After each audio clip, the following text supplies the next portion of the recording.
that you seek. Did you just parachute in from another planet, Mr. Secretary?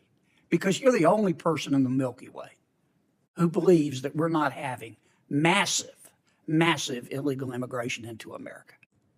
Senator, you're putting words into my mouth. No, sir, I'm accurately describing the situation. There is no question. There is no question that we have a very serious challenge at our southern border. Okay. It is a challenge. We can agree on that. Let me ask you another question. Thank you, Mr. Chairman. Welcome, Mr. Secretary. Thank you, Senator. Mr. Secretary, do you agree with the President that we should ban the private ownership of assault weapons in America? Senator, I do. What is an assault weapon? It is, for example, an AK-47. Can you give me a definition other than just pointing to a specific weapon? Would there be other weapons besides an AK-47 you would ban? There very well are. And I remember when I was a federal prosecutor in the Central District of California from September 25th, 1989 to, I believe it was April 2001. And I thank you for your service, but if you could answer my question. The vast majority of law enforcement officers, leaders with whom I worked were greatly in support of the assault weapons ban. Mr. Chairman, you know why we get so frustrated with you? Because you won't give straight answers. I think I just did. No, you didn't. No, you didn't. Do you have a definition of an assault weapon? I am confident there is a technical definition of what is an assault weapon, and it was assuredly used in the context of the statute that previously existed banning assault weapons. Mr. Secretary, our southern border is not secure, is it? Senator, I have spoken about this. I believe I've addressed this earlier in the hearing. Why don't you address it again? Of course. Let me share with you a few things. Number one, when I speak of the security of the border, I am speaking of maximizing the resources we have to deliver the most effective results. So let me assure you that we are doing secure so. Because we're trying to secure it. Are we succeeding? Senator, we are so focused on the security of our southern border. We are doing so much with respect to the surge of personnel. How you're not succeeding? Oh, Senator, let me share with you that the challenge of migration that we are experiencing at our southern border is not exclusive to the United States. It is something that is gripping the entire hemisphere. But my job is to worry about the United States. As is mine. As is mine. And here's my question. Let me try to rephrase it. And I really do wish, I understand the position you're in, but you really should try to do a better job of answering the questions. Under the Biden administration, we have the most encounters. We have had the most encounters with people attempting to come into our country illegally in the history of ever. Under the Biden administration, we have had the most people entering our country illegally in the history of ever. Under the Biden administration, we have had the most gotaways at our southern border in the history of ever. Under the Biden administration, we have had the most number of people entering our country under a claim of asylum, having that claim turned down and still not being deported in the history of ever. And under the Biden administration, we've had the most fentanyl coming into our country in the history of ever. How can you possibly say the southern border is secure? I understand your answer that you're trying, but I'm not asking about your efforts. I'm asking about the results. Well, let's talk about the results then, Senator. Do you know that last year we expelled and removed approximately 1.4 million people from the southern border? I believe that's the most ever. Do you realize that we are focused on enforcing our laws to achieve the security of the southern border? I know you're focused, Mr. Chairman, or Mr. Secretary, but you're not succeeding. Senator, when you come testify to us, you talk about how you're trying really hard. And I don't have any way to disprove that. I accept that statement in good faith. But the numbers belie that. If I can, Senator, let me give you an example of a solution that we have delivered that for some reason is being contested. Because it's caused a 95. I gave you 30 seconds, okay? It's caused a 95. Don't filibuster me. You've been doing that all day. I'm just trying to communicate. It has led to a approximately 95% drop in the number of encounters in between the ports of entry at our southern border of Cubans, Haitians, Nicaraguans, and Venezuelans Mr. Secretary, on January 5th. And why would that be opposed when it is delivering precisely the result that you seek? Did you just parachute in from another planet, Mr. Secretary? Because you're the only person in the Milky Way who believes that we're not having massive, massive illegal immigration into America. Senator, you're putting words into my mouth. No, sir, I'm accurately describing the situation. There is no question. There is no question that we have a very serious challenge at our southern border. Okay. It is a challenge. We can agree on that. Let me ask you another question. Why don't you just declare a new policy that other than children, if you present at the southern border, you claim refugee status, you claim political asylum, and you haven't claimed refugee status and political asylum at the first safe country, then you can't come in.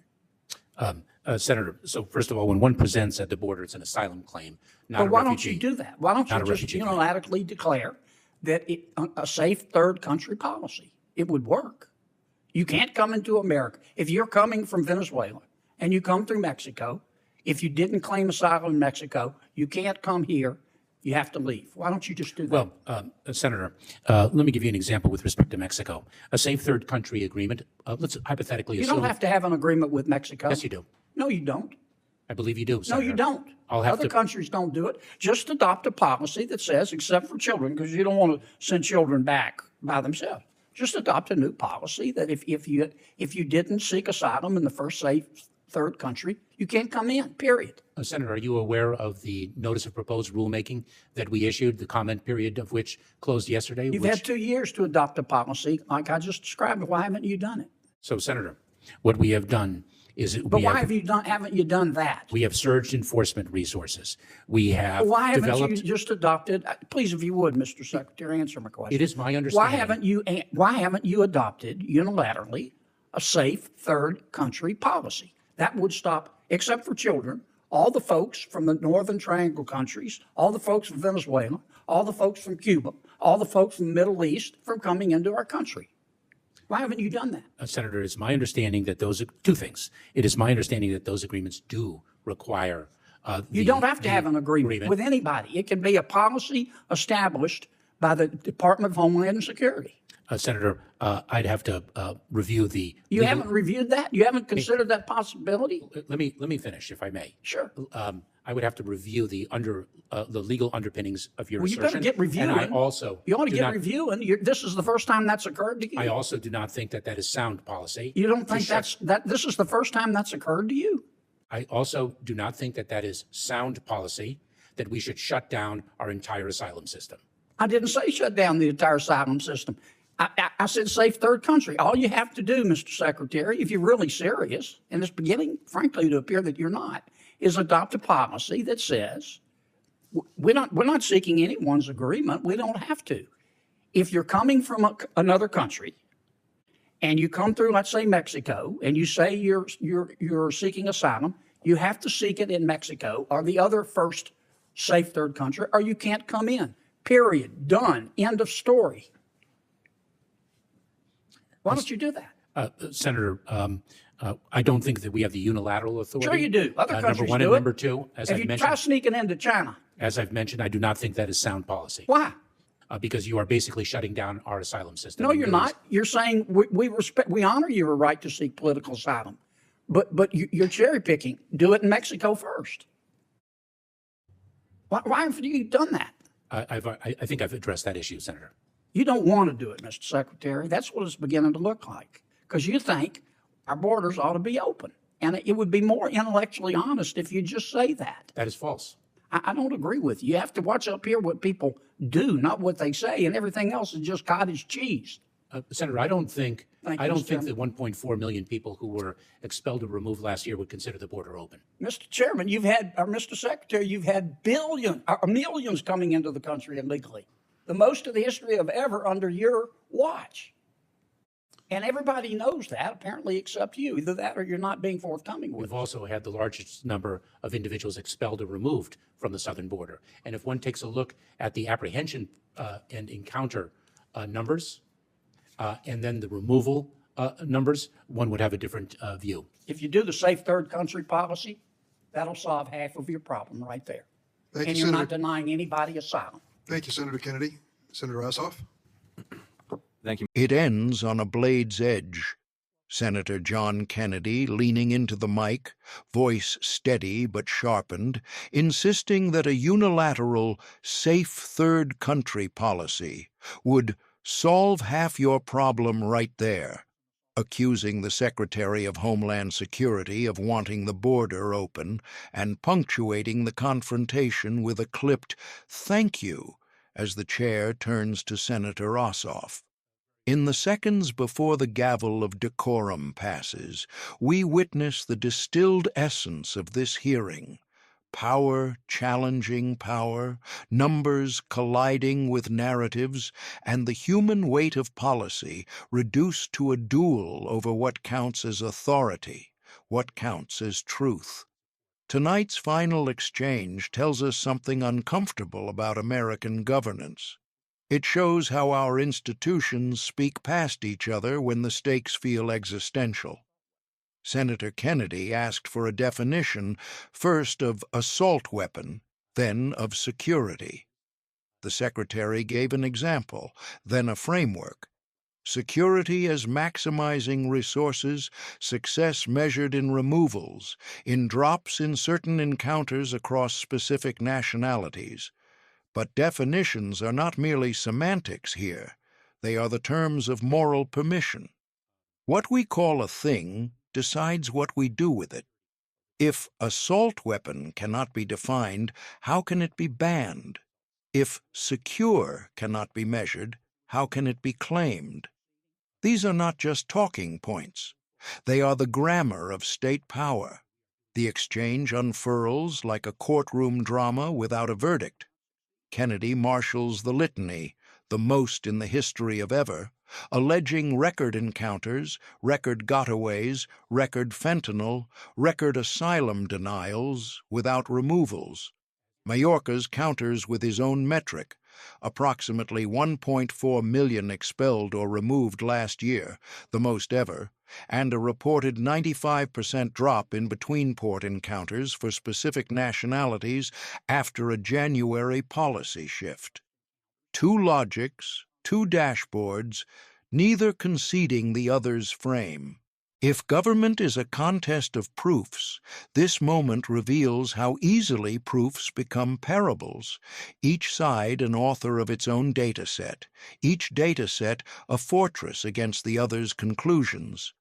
But facts alone, even when accurate, rarely carry the room. What carries is the story attached to them. Kennedy's story is simple and therefore powerful. Draw a bright line, assert a policy, and the flood will recede. Do it unilaterally, he demands. Call it a safe third country standard. If you pass through Mexico, you must claim asylum there first, or you cannot enter here. Children accepted. A promise of control through clarity. Mayorkas offers a different story. Law as constraint, alliances as necessary, the asylum system as an inheritance you cannot suspend without erasing the promise of refuge itself, a promise of control through complexity. In that gap, the hearing trembles. We also saw something deeper, the moral tension between compassion and control and the corrosive suspicion that accompanies it. When Kennedy says, "It's beginning to look like you don't want to do it because you think our borders ought to be open," he isn't just challenging competence, he's challenging intention. And when Mayorkas replies that 1.4 million removals do not look like open borders, he isn't merely citing an output, he's defending the legitimacy of the department he leads. This is the American dilemma in miniature, whether we believe our opponents are wrong or whether we believe they are faithless. The former we can argue, the latter we can only fight. Even the language of the exchange captures the moral weather. Did you just parachute in from another planet? is theater, yes, but it is also the sound of a democracy testing its leaders under floodlights. That line lands because millions feel unmoored, convinced the world has shifted under their feet without consent. In answer, the Secretary reaches for the chains of process. Comment periods, legal underpinnings, international understandings, resource surges. One voice demands a lever, the other shows you the machinery. Both feel unsatisfying. Both are true to their own theories of how a nation holds. Then there is the question of law. Kennedy argues for policy by proclamation. You don't need an agreement. You can do it now. Mayorkas argues for law by limitation. We may not have that unilateral authority, and even if we did, it would shut down a system built to protect the persecuted. Here, the hearing exposes a truth about leadership, that governing is not the art of making anything happen, but the art of choosing which trade-offs you will own. To solve half the problem is to accept the other half will remain unsolved. To preserve asylum is to carry the cost of its abuse and its administration. The camera lingers on neither man's face long enough to tell you which burden is heavier. If justice means the right thing being done in the right way, the hearing leaves us with a hard question. Do we still agree on what the right way is? The senator's closing argument insists that clarity is mercy, mercy to the nation, to the overwhelmed communities, to the idea of law itself. The Secretary's defense insists that law is more than clarity. It is fidelity to promises made in darker times, when America's openness saved lives and defined our moral arc. Between those poles, Americans watch and pick their saints. But our system demands more than saints. It demands sentences that can be enforced, resources that match rhetoric, definitions that survive the courtroom and the town hall alike. There is a final lesson in the unfinishedness of this moment. The chair recognizes another senator, and the story moves on, as hearings do, as democracies must. But the tension does not dissipate. It waits. In ports of entry and desert crossings, in police briefings and courtroom dockets, in the eyes of families who fled danger, and in the voices of citizens asking who is watching the gate. Policy will change. Administrations will rise and fall, but the moral center of this question will return again and again. Who are we responsible to, and how do we prove it? So let this closing be clear-eyed and unafraid. Leadership is not performance, it is stewardship. Numbers matter because people do. Definitions matter because rights do. And the words spoken under oath matter because they are the promises we later measure. If a policy can fix half the problem, show it, enact it lawfully, and own the consequence. If preserving asylum is our pledge, resource it, enforce it, and own the consequence. What we cannot afford is drift, the soft corruption of ambiguity that comforts us while the system frays. You have watched the clash. You have heard the claims. Now choose to stay engaged. Demand precision from your leaders and humanity from your laws. Hold both truths until they bend toward something better. And if you believe in sunlight, if you believe that accountability is the first act of repair, then stand with us. Subscribe to Congress Signal and support our work to expose the truth.